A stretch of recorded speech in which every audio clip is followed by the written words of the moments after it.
for our generation, this will be the biggest challenge that we will have to face, with us having to start our own families and at the same time dealing with caring for our parents. How can we, as a nation, as a generation, deal with this challenge?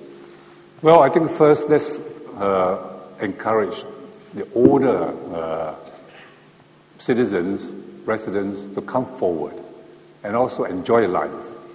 We do this now at the HDB, heartland estates and so on, community centers. Very important for these people who are in their 60s, 70s to lead an active life. In other words, encourage them to create their own buzz. And you'll be surprised.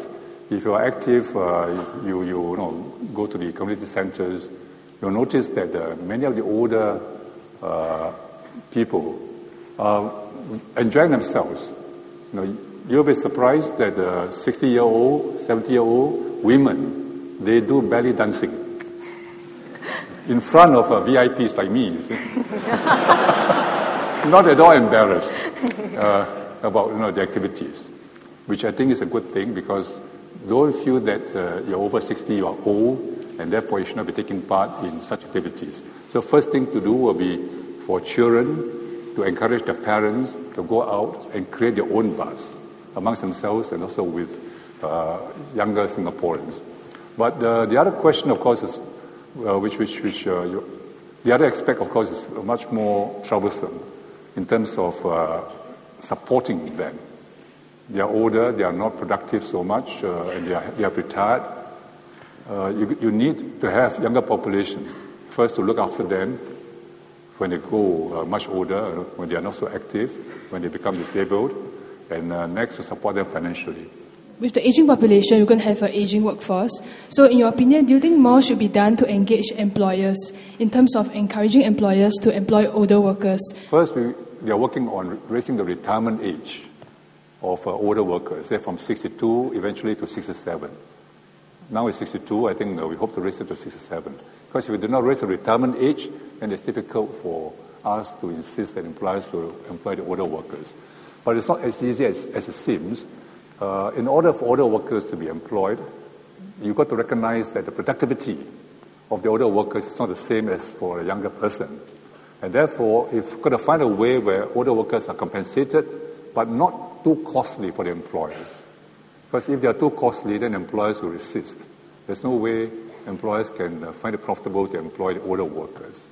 And of course, there are other ways where you've got to work with the employers to make it easier for older workers, not necessarily those who are beyond 62, older workers to be more productive within the companies as they are now.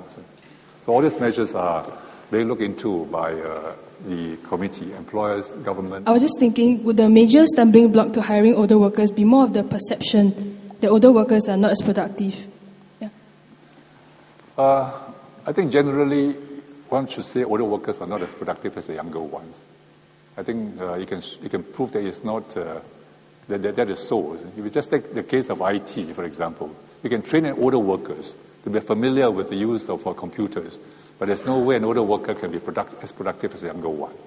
So the older worker should be trained, but he should recognize that if he's doing the job which younger workers can do, he should recognize that he's not as productive, and therefore compensation has to be different from the younger workers. But I think your point is we've got to find measures where we can encourage the older workers to stay in the workforce, train them to do work, and get the employers to accept older workers. As to whether you need a charter for that, I don't think that is useful. I think a charter becomes too restrictive. What you want to be practical measures between employers and employees, unions and employers, to get the older workers trained and accepted and then employed by companies.